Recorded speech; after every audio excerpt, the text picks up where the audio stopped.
Salut Joy Coders et bienvenue dans cette nouvelle vidéo DevOps dans laquelle on va cette fois-ci aborder un sujet un peu plus théorique mais tout aussi passionnant qui est le fait de donner de la visibilité sur le travail au sein des équipes et de l'entreprise. Alors sans plus tarder, c'est parti. Donc, on va vous dire mais pourquoi est-ce qu'on a envie de faire quelque chose d'aussi théorique, donner de la visibilité? La visibilité sur quoi? Pourquoi? Parce qu'en fait, dans une entreprise, il n'y a pas que le développement qui compte. Le développement, c'est une des activités de l'entreprise, mais en fait, il ne fonctionne pas seul, il n'est pas dans le vide. C'est une des activités qui permet à l'organisation de mettre à disposition de ses clients un produit qui leur apporte de la valeur. Donc, le but du développement, c'est d'apporter de la valeur à des clients. Maintenant, ça ne sert à rien de suroptimiser l'étape de développement logiciel s'il y a d'autres étapes de la chaîne de valeur, ou d'autres parties de l'entreprise, qui posent problème. C'est-à-dire qu'on va juste s'épuiser, essayer d'être toujours plus efficace, plus efficace, plus efficace, là où en fait on peut être bloqué par d'autres parties de l'entreprise qui ne fonctionnent pas bien. Et donc c'est pour ça que c'est important d'apporter cette visibilité sur la chaîne de valeur. Alors, je viens de parler de chaîne de valeur, mais maintenant vous allez me dire, ok, mais c'est quoi la chaîne de valeur? La chaîne de valeur, alors c'est un peu théorique, mais c'est l'ensemble des étapes et des processus qui mènent d'une idée à un produit qui soit utilisable par un client. Alors, si je dois vulgariser, vraiment, la partie importante, c'est d'une idée à un produit utilisable. Donc, en gros, c'est tout. Tout ce qui passe par là. C'est-à-dire entre le moment où on se dit, ah, ça serait vachement bien si on pouvait faire ça, et le moment où le client, il a le ça dans les mains. Ou alors, du moment où un client dit à quelqu'un dans l'entreprise, ah, mais ce truc-là, c'est vraiment nul, il faudrait le changer. Ou j'ai tel problème que l'application ne sait pas résoudre. Jusqu'au moment où on corrige le problème, ou alors on trouve une nouvelle fonctionnalité qui permet de répondre au problème du client, ou une modification d'une fonctionnalité existante. Donc c'est tout ça. Et donc c'est vraiment toutes les étapes. Et ça va jusqu'au déploiement. Parce que si on fait juste la partie développement mais qu'on ne déploie pas, la valeur, elle n'est pas dans les mains du client. Et donc c'est voilà, ça qui est important, c'est que ça va vraiment très très large. C'est pas juste le fait de développer, c'est pas juste le fait d'écrire des cartes, c'est pas juste le fait d'avoir des idées, c'est pas juste le fait. C'est vraiment tout, tout, tout, tout, tout. Entre le moment où on a une idée, on se dit on va peut-être développer ça, en tout cas utiliser du développement pour résoudre ce problème-là, et le moment où la solution est dans les mains du client. Et donc, bien sûr, vu qu'il y a plein d'étapes dans ce truc-là, ce qui est important, c'est d'optimiser la chaîne dans son ensemble et pas uniquement le développement. Alors, comment est-ce qu'on fait ça? La première chose, c'est qu'on essaie de faire une cartographie de la chaîne de valeur. Wow. Alors, qu'est-ce que c'est une cartographie de la chaîne de valeur? Globalement, on va prendre toutes les étapes de la chaîne de valeur et on va essayer de déterminer trois choses dessus. Le temps d'écoulement, qu'on appelle aussi en anglais lead time, qui est le temps qui s'écoule entre le moment où on prend une unité de travail en entrée et le moment où cette unité de travail ressort de l'autre côté. Alors, c'est important de la différencier du coup du temps de traitement, qu'on appelle process time, qui est le temps que le processus prendrait s'il était exécuté par une seule personne, bien sûr qui travaillait sans arrêt, sans être bloqué, etc. Pourquoi c'est différent? Parce que, par exemple, si je j'ai 50 feuilles de papier, par exemple, à trier, et que j'ai une personne, et que une personne met en moyenne 10 secondes pour trier une feuille de papier, je vais avoir 500 secondes de temps de traitement, puisque j'ai 50 feuilles de papier qui prennent chacune 10 secondes. Maintenant, si j'ai deux personnes, ça va toujours être 50 secondes, 500 secondes de temps de traitement. Par contre, le temps d'écoulement, lui, il va être plus court, parce que à deux personnes, on ira plus vite. Et donc, du coup, on va mettre, au lieu de mettre 500 secondes, on mettra probablement 250 secondes, peut-être un petit peu plus, parce qu'on aura une étape de séparation des tâches au milieu. Mais donc, le temps de traitement ne change pas quand on rajoute des gens. En tout cas, il va s'allonger un petit peu, parce qu'il y a des étapes de collaboration et de communication en plus, mais très peu. Par contre, on peut espérer que le temps d'écoulement, lui, se réduise au fur et à mesure qu'on ajoute des personnes. Donc c'est ça un peu la différence entre les deux. Il faut voir le temps de traitement comme la quantité de travail, entre guillemets. En tout cas, c'est proportionnel à la quantité de travail. C'est en pratique la quantité de travail divisée par la vitesse de traitement. Et le temps d'écoulement, lui, c'est vraiment, il est lié aussi au parallélisme. Donc il est plus difficile à estimer. Et enfin, l'autre point, c'est la fiabilité. C'est le pourcentage de fois où un processus fournit un résultat qui est bon, donc pertinent et utilisable sans retraitement. Donc En gros, c'est à quel point est-ce qu'on a du déchet en sortie, quoi. Vous pouvez voir les processus comme un peu des stations d'épuration. La question c'est qu'est-ce qu'on a comme taux de déchets en sortie? Ou alors si c'est un processus de fabrication, si par exemple vous fabriquez des avions en papier, les questions qui se posent c'est bah, quel est le pourcentage d'avions en papier en sortant de ce processus-là qui volent parmi ceux qui sont ratés? Donc voilà, c'est ça la fiabilité. Et c'est important parce que si dans la chaîne de valeur on a une étape qui est moins fiable, eh ben, elle va poser des problèmes sur toutes les étapes qui la suivent. Et donc ce qui est important, c'est de trouver la première étape qui a un problème de fiabilité. Parce que dire que, par exemple, le développement sont pourris, si en fait, avant, on a un problème de fiabilité dans la manière dont les idées sont récupérées, bah forcément, toutes les étapes qui suivent vont être pourries. C'est le fameux garbage in, garbage out. Donc voilà à quoi ça peut ressembler. Donc ça, c'est un exemple que j'ai pris sur le site du projet Dora. Mais du coup, ce qu'on voit ici, c'est que voilà, on a un lead time et un process time qui sont identiques. Donc là, on suppose qu'il y a une seule personne du coup qui travaille dessus et qui a en gros 70% de taux de réussite.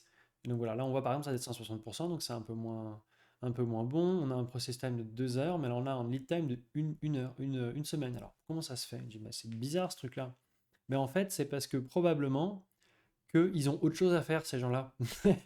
Et comme ils ont autre chose à faire, même si ça leur prend que 2 heures de revoir le design, là, donc là c'est le fait de donner un approval, bah en fait, en moyenne, entre le moment où le design est fini avant et le moment où le design il est validé, et ben en fait, il peut se passer une semaine. Donc là, typiquement, on voit qu'il y a un souci ici, probablement qu'il n'y a pas assez de monde là, en tout cas, ça peut être un bottleneck. Donc on rajoute une semaine juste pour ce truc-là qui prend censé prendre 2 heures. Et là, pareil, d'ailleurs, j'avais pas fait gaffe, mais c'est 2 jours et 2 semaines. Donc pareil, là, on voit que ça prend beaucoup de temps, mais par contre, voilà, le délai est plus élevé. Et c'est souvent comme ça dans les process business. Donc pareil, donc on voit ici aussi la même chose. Et ensuite, si on va vers la suite, donc le processus se continue. Et là, on voit voilà, le process time, le lead time, etc. de tous les éléments. Donc là, on voit bien qu'il y a des choses ici, par exemple, où on a 50%, on avait 60%, là on a 80%. Donc on n'a pas toujours les mêmes taux de fiabilité et on n'a pas toujours les mêmes lead time. Et en fait, là, on voit ici, par exemple, qu'on a 1 week sur le développement, mais on a en lead time en tout cas. Mais si on regarde, là, on a 2 semaines, une semaine, 3 semaines. Donc ça veut dire que on met une semaine à développer, mais on met ici plus d'un mois, donc un mois et demi, juste pour la partie où on réfléchit au design, on valide le design, et ensuite on va faire une release, une estimation, etc. Donc tout ça prend énormément de temps. Donc en fait, on pourrait diviser par 6, ouais, j'abuse parce que on n'a pas regardé la suite, mais en tout cas, on pourrait diviser par 6 le temps là, pour l'instant de ce qu'on a vu, en supprimant ces étapes-là, et en faisant juste du développement. Donc ça, on discutera un peu plus tard de ce genre de choses. Là, on a donc 3 jours pour l'UAT, c'est très correct par rapport à ce qu'il y a après. Ensuite, on a une semaine encore de lead times pour valider le changement. Donc ça, c'est encore une semaine de perdu. Pareil, une semaine pour le déployer. Et donc en fait, on se rend compte que au total, le lead time du process complet prend 10 semaines. Et en fait, il n'y en a qu'une seule qui est du temps passé en développement. Donc c'est pour ça que c'est intéressant ce genre d'exercice, c'est que ça permet de bien comprendre. Alors qu'en fait, le process time total est de 7 jours. Vous vous rendez compte du truc? C'est-à-dire qu'en fait, on prend 10 semaines à faire un truc qui devrait prendre 7 jours. Si on mettait une personne et qui faisait que ça toute la journée. Donc c'est assez intéressant. Donc c'est là qu'on voit l'activity ratio. Donc, le ratio d'activité, c'est normalement c'est le process time divisé par le lead time, si je me souviens bien. Et donc du coup, ça nous donne un peu une idée de l'efficacité de ce processus. Je vais vous le dire très simplement, il est pourri. Il y a beaucoup trop de blocages, de validation, d'aller-retour, etc. qui font perdre du temps. Moi, ce que j'ai en gros comme process actuellement dans mon équipe, c'est toute cette partie-là, on squeeze. Il y a des personnes qui réfléchissent, éventuellement on fait une liste, mais on fait ça une fois par mois, on passe 1 heure et demie à réfléchir à ça. Donc ça va très vite. Et de toute façon, on a suffisamment de choses à faire en matière de backlog. Là, on voit aussi qu'il y a un gros backlog avec 120 items, c'est beaucoup trop gros. Au-delà d'une vingtaine d'items de backlog, ça sert à rien. Et après, on développe. Et après, on a les tests qui sont inclus, les tests automatiques. Parfois, nous, on va faire une demi-journée de test en production ou autre, et après, le déploiement est automatique. Donc en fait, on réduit le lead time de tout ce process-là à globalement 1 à 2 semaines maximum. Au lieu de 10 semaines, là, ce qui est raisonnable, hein, c'est une organisation standard. Donc voilà un peu comment est-ce qu'on peut optimiser ce genre de choses. Donc en fait, à chaque fois que vous avez quelque chose qui prend vachement de temps, il faut vous poser la question, est-ce que c'est nécessaire, est-ce que c'est pas nécessaire, comment est-ce qu'on améliore ça? Et ça sert à rien de mettre la pression de fou sur les devs euh, ici, parce qu'en fait, bah, même s'ils divisent par 2 leur temps de développement, on va gagner 0,5 semaines, et en fait, on va gagner même pas 5% en fait, du temps total, ce qui est absolument débile. Donc c'est plutôt le reste sur lequel il faut travailler ici. Alors maintenant, comment est-ce qu'on fait aussi? Donc là, j'ai montré un peu comment est-ce qu'on visualisait la chaîne de valeur.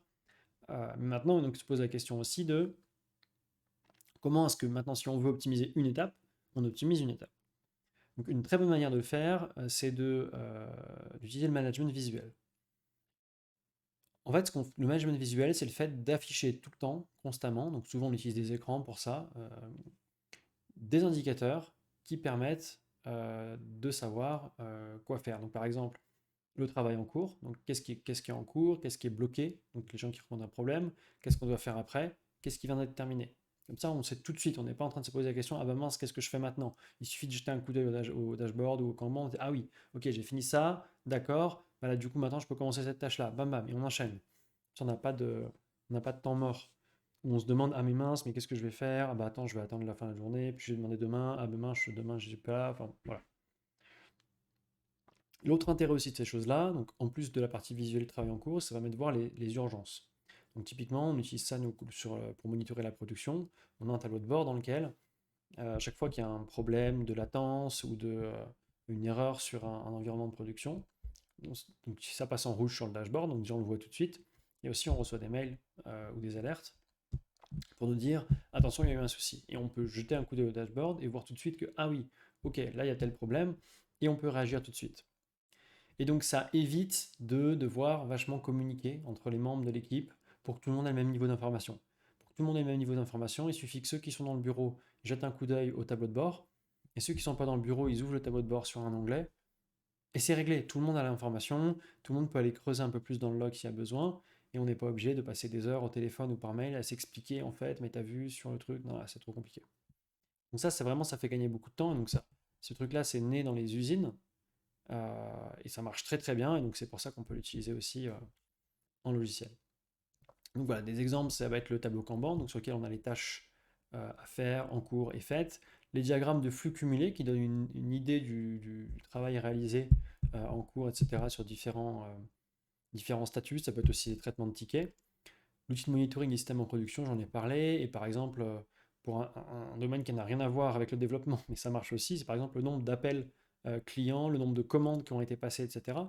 Et ça, c'est aussi intéressant pour les développeurs, c'est que si par exemple ils viennent de déployer une nouvelle version et que tout d'un coup le nombre d'appels clients explose, le développeur peut se poser des questions et se dire on a peut-être fait une connerie. Et pareil pour les commandes, si on voit que tout d'un coup il n'y a plus aucune commande qui est passée, peut-être qu'on a cassé le système de passage de commandes. Si on voit qu'au contraire que les commandes explosent, peut-être que ce qu'on vient de release est en fait super et que les clients adorent ça.